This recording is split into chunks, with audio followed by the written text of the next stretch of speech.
Miranti Adistia, seorang wanita muda sederhana, harus menelan pil pahit kehidupan saat ibunya divonis mengidap penyakit serius. Dalam keputusasaan dan tekanan finansial, ia menerima tawaran pernikahan dari Reno, seorang dokter bedah yang dikenal dingin dan tertutup.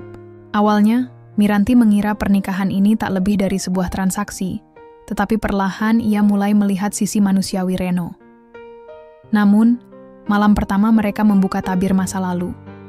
Reno masih terjebak dalam bayang-bayang mantan kekasihnya yang telah tiada, yang wajahnya sangat mirip dengan Miranti. Dari sinilah, kisah mereka berkembang bukan hanya sebagai pasangan suami istri, tetapi sebagai dua orang yang saling belajar memaafkan dan menerima luka lama. Angin sore bertiup pelan, membuat daun jendela kamar itu berderit kecil. Miranti duduk di sisi ranjang rumah sakit, menggenggam tangan ibunya yang mulai lemah. Sudah 3 hari wanita itu terbaring tanpa banyak bicara, hanya sesekali tersenyum agar putrinya tak terlalu khawatir. Tapi Miranti tahu, senyuman itu menyembunyikan rasa sakit yang luar biasa. "Ma, nanti Miran beliin bubur ayam ya, yang pakai telur setengah matang. Mama suka, kan?" Ujar Miranti, berusaha terdengar ceria meski suaranya sedikit serak karena menahan tangis. Ibunya hanya mengangguk lemah, lalu kembali memejamkan mata. Monitor detak jantung di samping tempat tidur terus berdetak dengan irama yang stabil, namun tetap membuat Miranti gugup. Setelah keluar dari ruangan, Miranti bersandar di dinding lorong rumah sakit. Pikirannya kalut. Uang yang ia kumpulkan selama 2 tahun kerja sebagai guru les privat tak cukup untuk operasi. Biaya perawatan saja sudah melampaui tabungannya. Bantuan dari tetangga dan teman hanya cukup untuk menambal kebutuhan harian. Ia sudah kehabisan pilihan. "Miranti?" Sebuah suara berat memanggil namanya. Ia menoleh cepat dan tertegun sejenak. Di hadapannya berdiri seorang pria dengan jas dokter. Tubuh tinggi tegap, wajah bersih dengan tatapan dingin namun tajam. "Dr. Reno." "Dr. Reno?" Suaranya terdengar ragu. Ia tahu pria itu. Dulu, Reno sering datang ke rumahnya saat masih kecil, teman lama almarhum ayahnya. Setelah sang ayah meninggal, Reno menghilang seperti ditelan bumi. Ia tak menyangka akan bertemu pria itu di rumah sakit ini. "Boleh bicara sebentar?" tanya Reno. Suaranya pelan tapi tegas. Miranti mengangguk dan mengikuti langkahnya ke ruang dokter jaga yang sepi. "Aku tahu soal ibumu. Beliau butuh operasi." "Segera," ujar Reno, membuka pembicaraan. "Ya, saya tahu. Tapi saya belum punya cukup dana," jawab Miranti dengan suara pelan. Reno menatapnya beberapa detik sebelum akhirnya berkata, "Aku bisa bantu. Aku akan tanggung semua biaya pengobatan dan operasi ibumu." Miranti menatapnya, terkejut dan tak percaya. "Serius, Dok?" Reno mengangguk, tapi ekspresi wajahnya tetap datar. Tapi dengan satu syarat. Jantung Miranti berdegup kencang. "Syarat? Menikah denganku." Ruangan itu mendadak terasa senyap, seolah waktu berhenti selama beberapa detik. Miranti yakin ia salah dengar. "Apa maksud dokter?" "Aku sedang butuh istri. Untuk alasan pribadi. Dan kamu cocok," ucapnya tenang. "Pernikahan ini tidak akan melibatkan perasaan, hanya kesepakatan. Tapi ibumu akan mendapat perawatan terbaik. Aku janji." Miranti berdiri kaku. Otaknya menolak, tapi hatinya penuh keraguan. Ini gila. Ia bahkan belum benar-benar mengenal Reno. Tapi jika itu satu-satunya jalan agar ibunya selamat, "Kenapa saya?"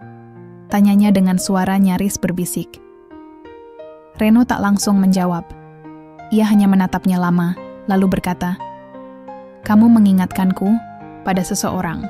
Jawaban itu malah membuat Miranti semakin bingung. Tapi ia tak sempat bertanya lebih jauh. Reno sudah mengeluarkan sebuah kertas dari map dan meletakkannya di meja. "Kontrak pernikahan, kamu bisa baca dulu." Tak perlu jawab, sekarang Miranti menatap kertas itu seolah sedang melihat jalan bercabang dalam hidupnya.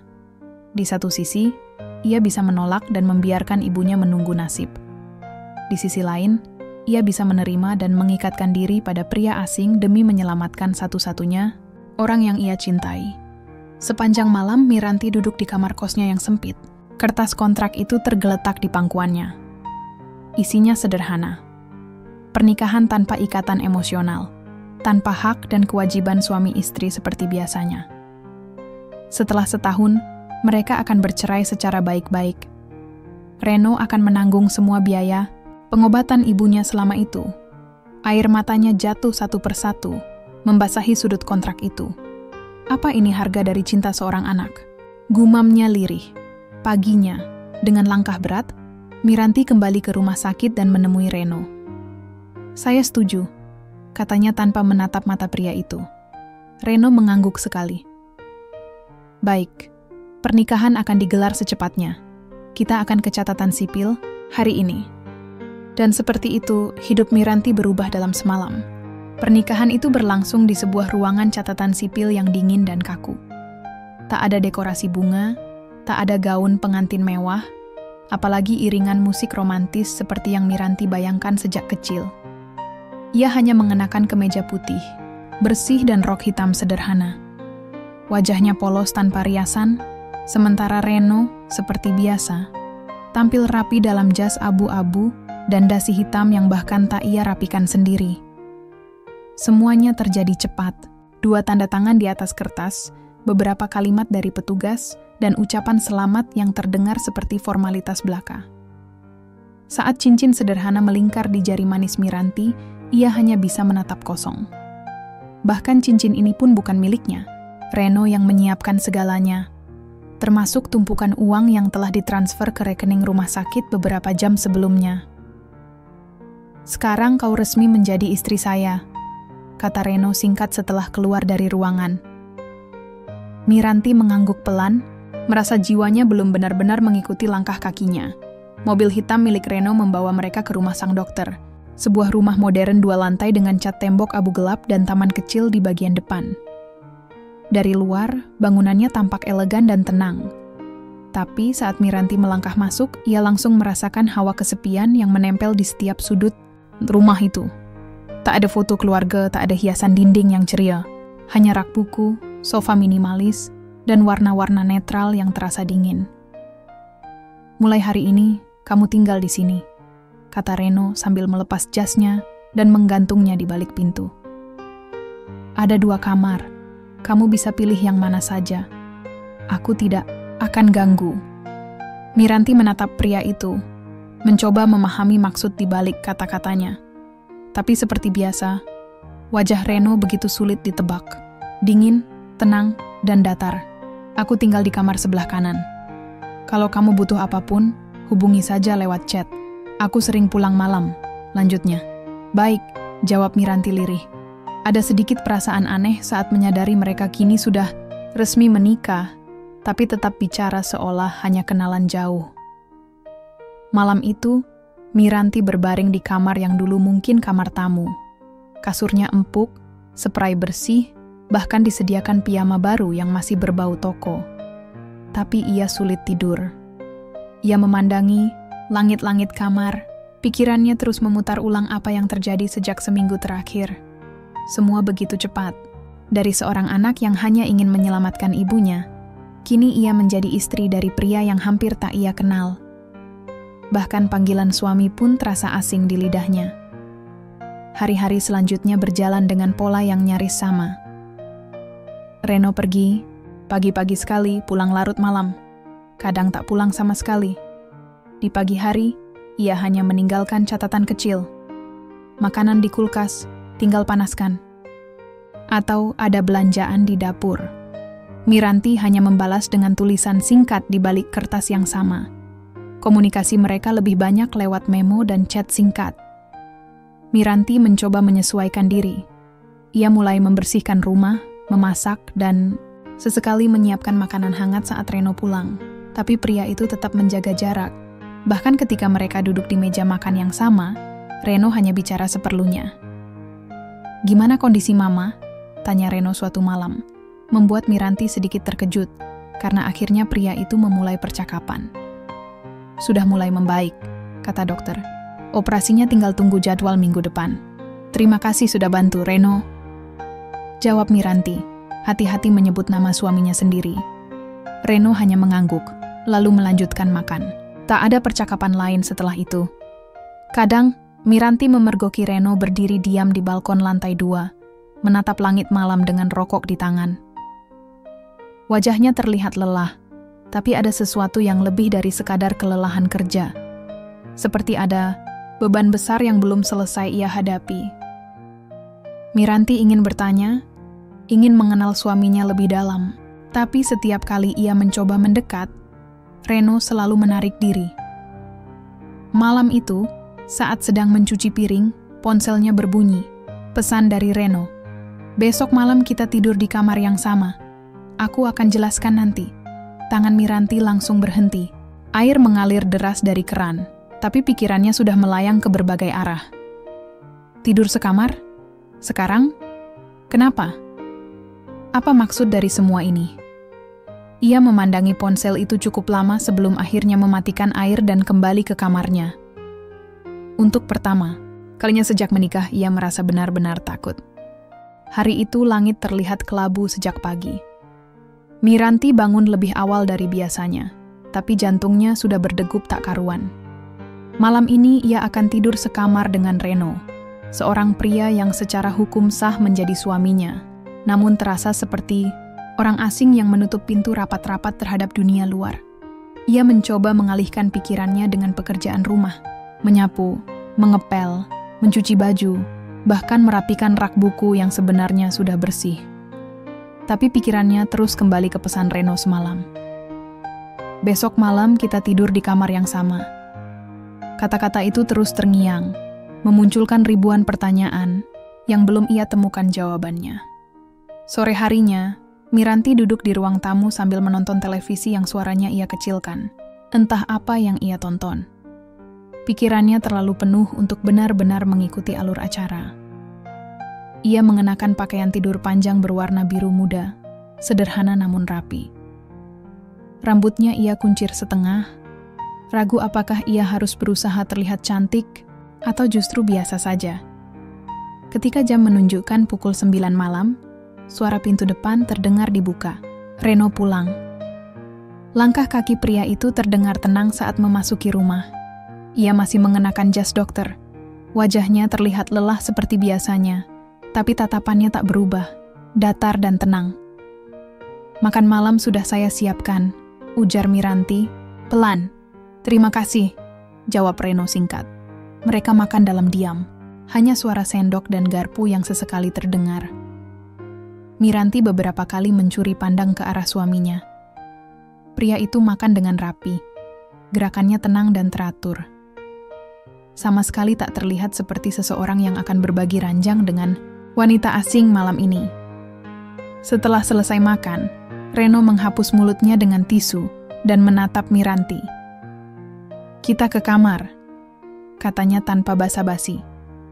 Miranti menunduk, wajahnya memanas. Ia mengikuti langkah Reno menuju kamar utama, dan saat pintu ditutup, jantungnya berdetak semakin kencang.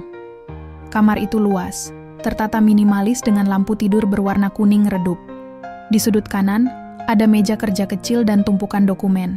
Di sisi kiri, ranjang king size dengan spray abu-abu bersih.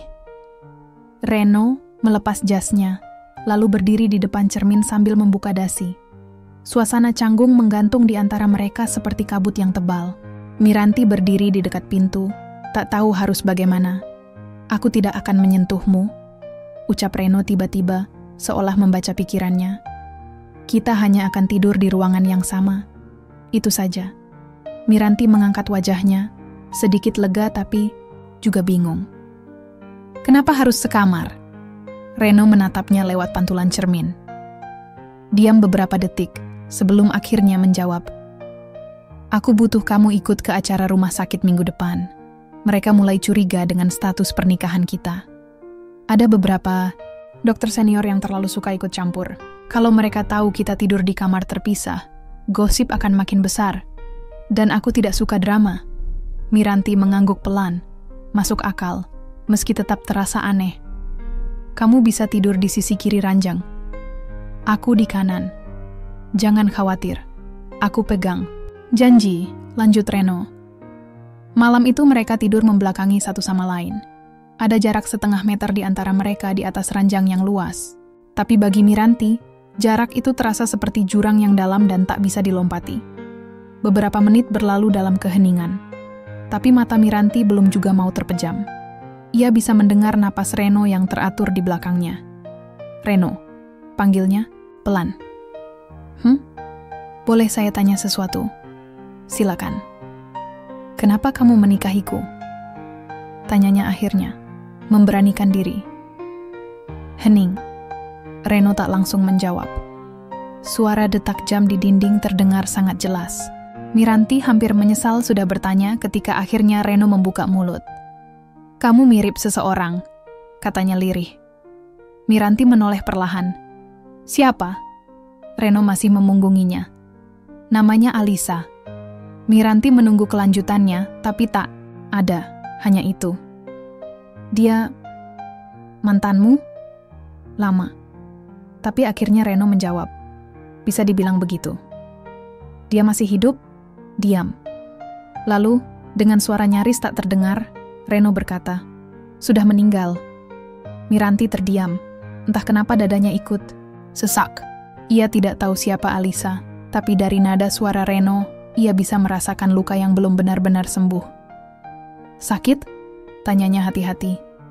Kanker payudara stadium akhir. Terlalu cepat, terlalu kejam, jawab Reno dengan suara pelan. Setelah itu tak ada lagi percakapan. Reno terdiam. Miranti pun hanya bisa memandangi punggung pria itu dalam remang cahaya. Malam itu, meski mereka berada di ranjang yang sama, perasaan Miranti malah semakin jauh. Ia sadar, Reno bukan pria dingin tanpa alasan. Ia membawa luka besar yang belum selesai. Dan ia, Miranti, entah kenapa, tiba-tiba merasa menjadi bayangan dari masa lalu yang belum bisa ditinggalkan. Hari-hari setelah malam itu berjalan dengan perasaan campur aduk di dada Miranti. Tidur sekamar dengan Reno tidak membuat mereka jadi lebih dekat. Justru sebaliknya. Setiap malam ia harus menelan kenyataan bahwa dirinya hanyalah bayangan dari seseorang yang sudah tiada. Alisa. Nama itu terus terngiang di kepalanya. Ia mencoba untuk tidak terlalu memikirkannya, tapi rasa penasaran itu pelan-pelan berubah jadi gelisah. Siapa Alisa sebenarnya? Seperti apa wajahnya? Seberapa dalam luka yang Reno simpan? Miranti tahu, ia tak seharusnya cemburu pada orang yang sudah meninggal. Tapi bagaimana mungkin ia bisa merasa utuh dalam pernikahan yang sejak awal dibangun dari keterpaksaan dan kenangan masa lalu? Pagi itu, saat Reno pergi ke rumah sakit seperti biasa, Miranti tak sengaja menemukan sebuah kotak kayu kecil di dalam lemari. Ia awalnya ingin menaruh baju lipatannya di situ, tapi matanya menangkap benda asing itu. Kotak sederhana, namun terasa penuh makna. Ia ragu, tapi rasa ingin tahunya terlalu besar. Dengan tangan bergetar, ia membuka kotak itu perlahan. Di dalamnya, ada tumpukan surat, seikat bunga kering, dan sebuah foto wanita muda berambut sebahu yang tersenyum cerah sambil memeluk Reno dari belakang. Mereka tampak bahagia. Tatapan mata Reno di foto itu begitu hangat, tatapan yang belum pernah ia lihat sejak mereka menikah.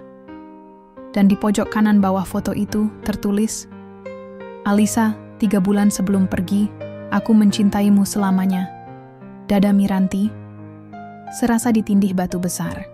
Tangannya gemetar, matanya panas. Ia menutup kotak itu cepat-cepat dan terduduk di pinggir ranjang. Napasnya berat, bukan karena cemburu, tapi karena luka itu ternyata masih segar. Luka Reno, luka pernikahan mereka, dan kini luka di hatinya sendiri. Malamnya, Reno pulang lebih awal dari biasanya. Ia terlihat lelah, tapi tetap berusaha terlihat normal. Miranti menyambutnya seperti biasa, menyajikan makan malam, tapi malam itu ia tak banyak bicara. Ia sibuk menyembunyikan gemuruh di dadanya. Usai makan, Reno duduk di ruang tamu sambil membaca berkas dari rumah sakit. Miranti memberanikan diri duduk di seberangnya. Aku tadi nggak sengaja buka lemari, ucapnya pelan. Reno menoleh. Tak kaget, tapi juga tidak berbicara. Aku lihat foto kalian. Kamu dan Alisa. Lanjut Miranti. Henning. Reno meletakkan berkasnya, lalu menatap Miranti lurus-lurus. Aku tahu kamu masih sayang sama dia. Aku ngerti. Tapi kenapa kamu nikahin aku? Karena wajahku mirip dia. Suaranya mulai bergetar di akhir kalimat. Miranti. Reno menarik napas, lalu mengalihkan pandangannya. Aku rela nikah sama kamu buat mama. Tapi aku juga manusia, Ren. Aku punya hati. Aku nggak mau hidup jadi bayangan orang lain. Suara Miranti pecah. Tangisnya meledak setelah sekian lama ia tahan. Reno tak langsung merespons. Tapi wajahnya terlihat berubah. Tak lagi dingin, justru seperti sedang menahan perasaan yang nyaris meledak. Aku nggak pernah bermaksud menyakitimu, ujar Reno akhirnya. Suaranya serak. Tapi kamu menyakitiku, balas Miranti, lirih. Kamu baik, kamu perhatian. Tapi aku tahu, semua itu bukan buat aku. Itu buat dia. Kamu lihat aku, tapi kamu inget dia. Kamu nikahin aku bukan karena aku, tapi karena aku ngingetin. Kamu sama orang yang udah pergi. Reno menutup wajahnya dengan kedua tangan. Ia terdiam cukup lama, sebelum akhirnya berkata dengan pelan, aku pikir aku sudah cukup kuat buat mulai lagi, tapi ternyata belum. Miranti hanya bisa memandang pria itu dengan mata basah. Alisa adalah bagian dari hidupku yang paling indah, dan paling menyakitkan. Dia tahu dia akan pergi. Dan sebelum dia meninggal, dia bilang satu hal. Apa? Dia bilang, jangan hidup sendirian, Ren. Kau pantas bahagia. Reno menunduk. Tapi aku nggak tahu cara bahagia tanpa dia. Kalimat itu menusuk jantung Miranti. Tiba-tiba ia merasa kecil. Ia sadar, ia tak bisa menggantikan Alisa. Tapi ia juga tak mau terus jadi pelarian Reno. Kalau kamu belum siap, kenapa kamu nggak bilang dari awal? Tanya Miranti pelan. Reno terdiam. Matanya merah, tapi ia tak menangis. Karena saat kamu datang ke rumah sakit, panik dan nangis soal ibumu, aku lihat sesuatu di kamu. Sesuatu yang dulu pernah aku lihat di Alisa. Ketulusan. Miranti menggeleng pelan. Ketulusan bukan alasan buat nyeret orang ke dalam luka yang belum sembuh. Suasana jadi begitu sunyi. Hanya terdengar suara angin malam yang menyusup dari celah jendela. Reno bangkit berdiri, berjalan pelan ke arah Miranti. Ia berdiri di depannya, lalu jongkok, menatap mata istrinya itu. Maaf, Miranti, aku belum utuh. Tapi aku pengen belajar.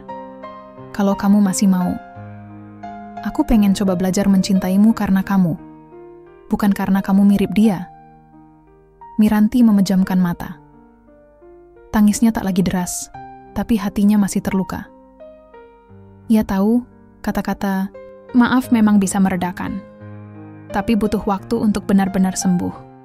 Untuk benar-benar bisa percaya bahwa cinta yang tumbuh bukan karena bayangan masa lalu. Malam itu, mereka tidur di ranjang yang sama. Masih ada jarak, tapi kali ini bukan karena menjauh, melainkan karena sama-sama mencoba menghargai waktu.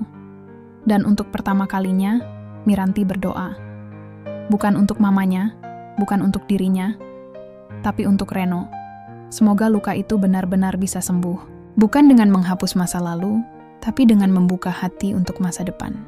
Beberapa hari setelah malam penuh air mata itu, suasana rumah menjadi sedikit lebih hangat. Bukan karena cinta tiba-tiba tumbuh, tapi karena kejujuran telah meletakkan dasar baru di antara mereka. Reno tak lagi seasing dulu. Ia mulai membiasakan diri menyapa Miranti lebih dulu saat pulang kerja. Kadang membawakan kue kecil dari rumah sakit, atau sekadar menanyakan kabar mamanya. Miranti, meski hatinya belum utuh, mulai belajar menerima kenyataan bahwa perasaan itu butuh waktu untuk tumbuh, tidak bisa dipaksakan, apalagi dibandingkan. Namun, semua perubahan kecil itu mulai goyah ketika undangan dari rumah sakit datang. Acara penghargaan tahunan untuk dokter terbaik, dan Reno termasuk salah satu yang akan naik panggung. Sebagai istri, Miranti wajib hadir. Dan kali ini, ia tidak hanya akan duduk di antara tamu-tamu. Ia diminta berdiri mendampingi Reno di atas panggung. Pakai gaun ini, ya? kata Reno, menyerahkan sebuah kotak beludru hitam beberapa malam sebelum acara. Miranti membukanya. Di dalamnya, sebuah gaun anggun berwarna krem dengan detail rendah halus di bagian lengan dan dada. Lembut, elegan, dan sangat feminin. Miranti memandangi gaun itu dengan hati campur aduk. Indah, tapi entah kenapa terasa asing. Ini, kamu pilih sendiri? Tanyanya. Reno mengangguk pelan. Gaun favorit Alisa dulu juga seperti itu, ucapnya tanpa sadar. Dan detik itu juga, dunia Miranti seakan berhenti. Ia menggenggam erat kotak gaun itu, berusaha tetap tenang. Tapi hatinya seperti ditusuk lagi. Luka yang baru saja mulai mengering, kembali berdarah. Kenapa kamu selalu bawa-bawa dia? Ucap Miranti pelan Reno tampak kaget. Aku nggak bermaksud. Setiap langkahku, setiap cara aku berpakaian, bahkan senyumku, semuanya kamu sandingkan sama dia. Aku nggak akan pernah bisa jadi Alisa, Ren. Dan aku juga nggak mau. Miranti, aku ikut kamu ke acara itu karena aku istrimu. Tapi bukan berarti aku harus terus hidup dalam bayangannya. Reno terdiam. Tatapannya terlihat menyesal, tapi juga bingung. Miranti bangkit dari tempat duduk. Ia tak marah, hanya lelah. Lelah menjadi cermin dari masa lalu yang belum benar-benar hilang. Acara malam itu berlangsung di ballroom hotel mewah. Lampu kristal, menggantung gemerlap, musik orkestra mengalun lembut, dan tamu-tamu berdatangan dengan pakaian terbaik mereka. Miranti berdiri di samping Reno, mengenakan gaun pemberian itu. Bukan karena ingin menyenangkan Reno, tapi karena ia ingin menghadapi semuanya dengan kepala tegak. Sepanjang malam, ia tersenyum sopan, menjawab sapaan orang-orang, dan menatap Reno saat pria itu menerima penghargaan di atas panggung. Tapi dalam hatinya, badai masih bergemuruh. Usai acara, Reno mengajaknya duduk sebentar di taman hotel yang sepi. Kamu kelihatan lelah, kata Reno. Bukan cuma kelihatan, aku memang lelah. Reno mengangguk pelan. Aku tahu aku masih belum pantas. Miranti menatap pria itu. Kamu bukan gak pantas, Reno. Kamu cuma belum selesai dengan masa lalu. Dan aku gak bisa terus jalan bersamamu kalau kamu belum siap melihat aku sebagai Miranti, bukan Alisa. Reno menarik napas dalam. Dulu aku pikir kehilangan adalah akhir dari segalanya. Tapi ternyata, bertemu dengan kamu malah membuka luka yang selama ini aku tutup rapat-rapat. Jadi aku salah? Tanya Miranti, lirih. Bukan. Kamu bukan salah. Kamu justru yang bikin aku sadar kalau aku masih hidup. Dan kalau aku hidup, aku harus belajar melepaskan. Sunyi menggelayut di antara mereka. Angin malam bertiup lembut, membuat rambut Miranti melambai pelan. Ia menunduk, mencoba menelan emosi yang nyaris tumpah lagi. Tapi jangan paksa aku untuk jadi dia, Ren. Aku cuman bisa jadi aku. Penuh kekurangan, gak sekuat dia mungkin. Tapi aku real. Aku nyata. Dan kalau kamu mau tetap jalan bareng aku mau. Tapi kamu harus lepasin masa lalu itu. Reno menatap Miranti lama. Lalu ia berdiri, berjalan beberapa langkah ke arah kolam kecil di taman, dan melemparkan sesuatu ke dalam air. Miranti menyusul dan melihat. Itu adalah gantungan kunci kecil bergambar Alisa, yang selama ini selalu tergantung di tas Reno. Aku belum bisa lupakan dia sepenuhnya, ucap Reno jujur. Tapi aku mau belajar. Mulai sekarang. Miranti tersenyum tipis. Masih ada luka di dadanya, tapi kali ini ada sedikit harapan. Setidaknya, Reno mulai menatap ke depan, ke arahnya, bukan ke belakang. Sejak malam di taman itu, Reno dan Miranti mulai menjalin hubungan yang sedikit berbeda. Tak lagi hanya basa-basi dan kewajiban, tapi mulai ada niat tulus untuk saling mengenal. Reno jadi lebih terbuka, meski masih kaku, dan Miranti mencoba menata, hatinya sedikit demi sedikit. Mereka seperti dua orang asing yang baru belajar menjadi sahabat dalam pernikahan yang aneh ini. Namun, luka lama tak selalu mudah diredam, apalagi jika luka itu tak benar-benar sembuh. Suatu siang, Miranti pergi ke rumah sakit tempat Reno bekerja. Ia ingin memberi kejutan kecil, membawakan bekal makan siang karena Reno sering lupa makan. Ia tak memberitahu siapapun, hanya muncul, Begitu saja di lantai 3, tempat ruang istirahat dokter berada. Setelah menyapa beberapa perawat yang ramah, Miranti menunggu di kursi tunggu dekat lorong. Tapi kemudian, ia mendengar percakapan 2 perawat yang lewat di belakangnya. Kasihan, ya, Dokter Reno dulu sampai trauma waktu Alisa meninggal di ruang operasi. Iya, apalagi dia sendiri yang minta operasi itu. Padahal tahu itu berisiko tinggi, dan katanya dia nyalahin diri sendiri terus, makanya sampai nutup diri bertahun-tahun. Langkah mereka menjauh. Miranti terpaku. Operasi? Reno? Dia yang minta? Selama ini Reno tak pernah bercerita banyak soal kematian Alisa.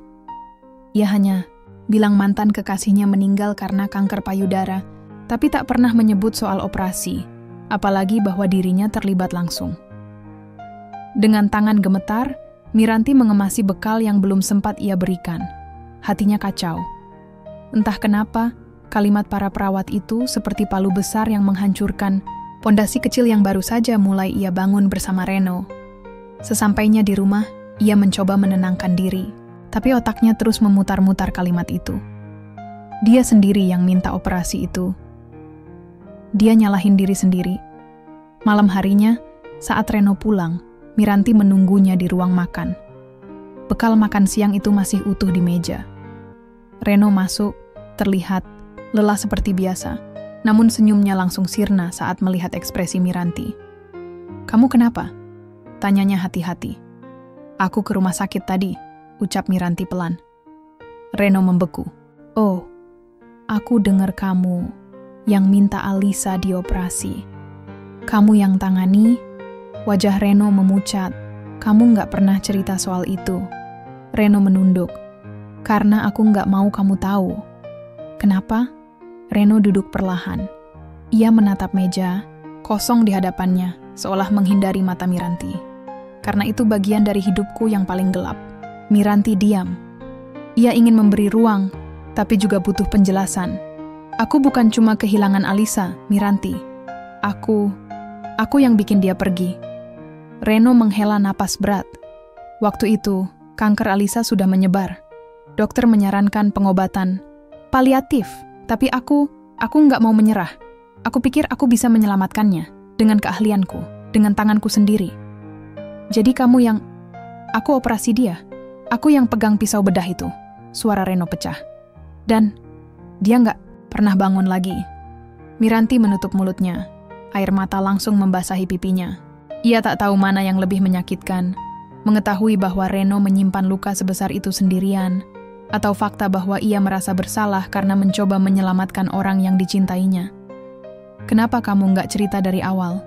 isaknya.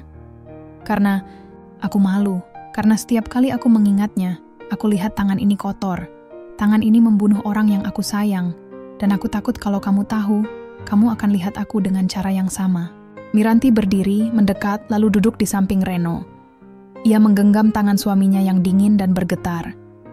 "Kamu bukan pembunuh, Ren. Kamu cuma terlalu cinta." Reno menoleh. Air matanya jatuh. Untuk pertama kalinya ia menangis di depan Miranti.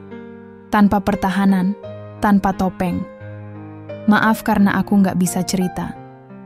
Maaf karena aku bawa kamu ke pernikahan ini dengan luka yang belum selesai." Miranti mengangguk pelan, meski dadanya terasa sesak. "Aku tahu kamu belum sepenuhnya sembuh, tapi aku di sini bukan buat jadi pelarianmu. Aku di sini buat jalan bareng kamu, kalau kamu siap." Reno menatap Miranti dalam-dalam. "Aku mau sembuh, Ran, dan aku mau sembuh sama kamu." Dalam pelukan malam yang sunyi, untuk pertama kalinya, mereka saling mendekap bukan karena kewajiban, bukan karena keterpaksaan, tapi karena saling memahami luka masing-masing. Mereka mungkin belum sempurna, tapi kini mereka punya sesuatu yang lebih kuat dari sekadar pernikahan. Kejujuran, keberanian untuk terbuka, dan harapan untuk memulai lagi. Dan dari situ, cinta mulai tumbuh. Bukan dari kenangan masa lalu, tapi dari niat untuk saling menyembuhkan. Sejak malam itu ada sesuatu yang berubah di antara mereka, bukan dalam bentuk pelukan hangat setiap pagi, atau panggilan sayang yang tiba-tiba muncul. tapi dalam bentuk-bentuk kecil yang sebelumnya tak pernah mereka sadari penting, seperti Reno, yang kini selalu mematikan lampu kamar agar Miranti bisa tidur nyenyak, atau Miranti yang menyeduh teh hangat untuk Reno setiap malam sebelum ia tertidur di sofa ruang kerja. Hubungan mereka perlahan berubah, bukan lagi sekadar dua orang yang tinggal di bawah atap yang sama, tapi dua jiwa yang mulai mencoba saling merawat. Suatu sore di akhir pekan, Reno mengajak Miranti ke taman kota. Sebuah hal yang dulu mungkin dianggapnya sepele, namun kini jadi momen penting. "Kita mau kemana?" tanya Miranti heran saat Reno menarik tangannya ke arah area rumput hijau dekat danau. "Piknik," jawab Reno singkat, tapi ekspresi gugupnya membuat Miranti tertawa kecil. "Piknik? Serius? Ada yang salah?" "Enggak, cuma ini pertama kalinya kamu ngajak aku jalan santai di luar tanpa embel-embel rumah sakit atau acara resmi." Reno tersenyum kaku. "Aku juga baru belajar. Ternyata, butuh waktu buat jadi suami yang normal." Mereka duduk di atas tikar kecil yang sudah Reno siapkan. Di depannya ada kotak bekal berisi sandwich, buah potong, dan 2 botol air mineral. Miranti melongo. "Kamu yang nyiapin semua ini?" "Bantuin Embok Rina sih, tapi idenya dari aku." Miranti memandang Reno lama, lalu tersenyum. "Terima kasih." Siang itu mereka mengobrol banyak. Mulai dari hal remeh seperti makanan favorit, acara TV yang mereka suka, sampai cerita masa kecil yang lucu. Miranti baru tahu kalau Reno waktu kecil pernah nyasar di kebun binatang, karena kejar-kejaran sama monyet yang ngambil popcornnya. Reno pun baru tahu kalau Miranti pernah jadi juara lomba baca puisi sekecamatan saat SMP. Untuk pertama kalinya, mereka mengenal satu sama lain bukan sebagai dokter dan istri kontrak, tapi sebagai Reno dan Miranti. 2 manusia yang saling belajar, saling tertawa, saling mendengarkan. Ketika matahari mulai condong ke barat, angin sore bertiup lembut. Miranti menyandarkan kepalanya ke bahu Reno. Ia merasa tenang. Sesuatu yang dulu rasanya mustahil. "Aku senang hari ini," bisik Miranti. "Aku juga," balas Reno. "Rasanya aneh, tapi nyaman." Miranti tertawa pelan. "Kita memang pasangan aneh, tapi kayaknya cocok." Mereka terdiam lagi, menikmati keheningan yang tak lagi canggung. Tiba-tiba Reno membuka suara. "Ran, aku mau kamu tahu satu hal." Miranti menoleh pelan. Reno menatapnya, lebih dalam dari biasanya. "Aku masih belajar, dan aku belum sepenuhnya sembuh dari masa lalu. Tapi aku sadar, aku nggak bisa terus hidup dalam bayangan orang yang sudah pergi. Kamu bukan Alisa, dan aku nggak mau kamu jadi Alisa." Miranti mengerjap. Air matanya menetes perlahan, tanpa suara. "Dulu aku pikir cinta itu tentang kenangan. Tapi sekarang aku tahu, cinta itu tentang keberanian untuk memulai lagi. Dan aku mau mulai dengan kamu." Miranti tersenyum di antara air mata. Ia menggenggam tangan Reno, erat. "Aku juga takut, Ren. Takut nggak cukup baik. Takut kamu nggak bisa benar-benar lihat aku." "Aku lihat kamu sekarang," ucap Reno. "Dan aku mau lihat kamu setiap hari. Bukan karena kamu mirip seseorang, tapi karena kamu. Di bawah langit senja, mereka berpelukan. Tak ada janji manis atau kata-kata berlebihan. Hanya 2 hati yang patah tapi memilih bertahan, saling menambal luka perlahan. Karena cinta bukan tentang siapa yang datang pertama, tapi siapa yang memilih tinggal. Meski tahu perjalanannya tak akan selalu mudah. 1 tahun telah berlalu sejak Miranti dan Reno mengucapkan akad dengan hati yang gamang. Kini, rumah itu tak lagi terasa seperti tempat asing. Dinding yang dulu sunyi, kini sering dihiasi suara tawa dan obrolan ringan. Meja makan tak lagi sepi. Dan ruang kerja Reno, yang dulunya gelap dan penuh bayangan masa lalu, kini punya satu sudut kecil tempat Miranti biasa menunggu dengan novel atau teh hangat. Hubungan mereka berkembang pelan tapi pasti, tak terburu-buru, tak dipaksakan. Miranti tak lagi merasa hanya istri karena kewajiban. Ia benar-benar merasa dicintai dan mencintai. Sementara Reno kini menjadi sosok yang jauh berbeda.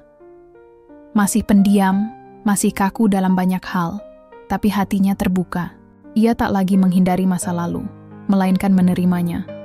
Karena ia sadar, cinta baru tak akan tumbuh bila luka lama terus disembunyikan. Hari ini adalah ulang tahun Miranti. Tak ada pesta besar. Hanya makan malam sederhana yang disiapkan Reno. Sendiri, meski dapur sempat berantakan karena ia tak tahu cara bikin saus pasta. "Maaf kalau rasanya aneh," kata Reno sambil menggaruk kepalanya. "Resepnya aku cari di internet, tapi kayaknya yang aku buka itu blog masakan Korea." Miranti tertawa, matanya berbinar. "Enggak apa-apa. Yang penting, kamu niat." Reno tersenyum kecil. "Aku lebih dari niat." Setelah makan malam, Reno mengajaknya duduk di balkon belakang rumah. Langit malam terang, bintang-bintang bersinar lembut. Udara hangat, tapi menyisakan angin yang menyentuh kulit seperti pelukan pertama dari musim semi. "Aku punya sesuatu buat kamu," ucap Reno, mengeluarkan kotak kecil dari saku celana. Miranti membelalakkan mata. "Cincin?" Reno tertawa. "Bukan, ini cuman kunci." "Kunci?" "Kunci ruang tengah lantai atas," jelas Reno pelan. "Selama ini aku kunci ruangan itu. Isinya semua kenangan tentang Alisa. Foto, surat, benda-benda yang dia tinggalin." Miranti menggenggam kunci itu pelan, matanya mulai berkaca. "Dan sekarang aku mau kamu yang pegang. Bukan untuk membuka, bukan juga untuk melupakan. Tapi supaya kamu tahu, aku sudah siap menutupnya." Miranti tak berkata apa-apa. Ia hanya memeluk Reno. Kali ini, pelukannya bukan karena iba, bukan karena ragu atau bingung, tapi karena penuh, utuh, dan untuk pertama kalinya, Reno membalas pelukan itu sepenuhnya. Tidak setengah hati, tidak tertahan, ia membiarkan dirinya lebur dalam hangat tubuh Miranti, dalam pelukan yang selama ini tertunda. Pelukan yang menjadi simbol bahwa luka boleh tinggal, tapi tak harus terus menyakiti. Pelukan yang menjawab semua pertanyaan Miranti sejak awal pernikahan. Apakah dia akan dicintai karena dirinya sendiri? Dan jawabannya, ya. Tak semua cerita cinta dimulai dengan degup jantung dan mata berbinar. Beberapa cinta dimulai dari luka, dari ketakutan, dari kompromi. Tapi cinta yang tumbuh pelan-pelan seringkali bertahan lebih lama. Di malam ulang tahunnya, di tengah hangat pelukan Reno, Miranti tahu satu hal. Ia tak lagi hanya istri karena keadaan. Ia adalah perempuan yang dicintai, dipilih, dan diterima dengan seluruh kekurangannya, dan akhirnya pelukan itu tak lagi tertunda.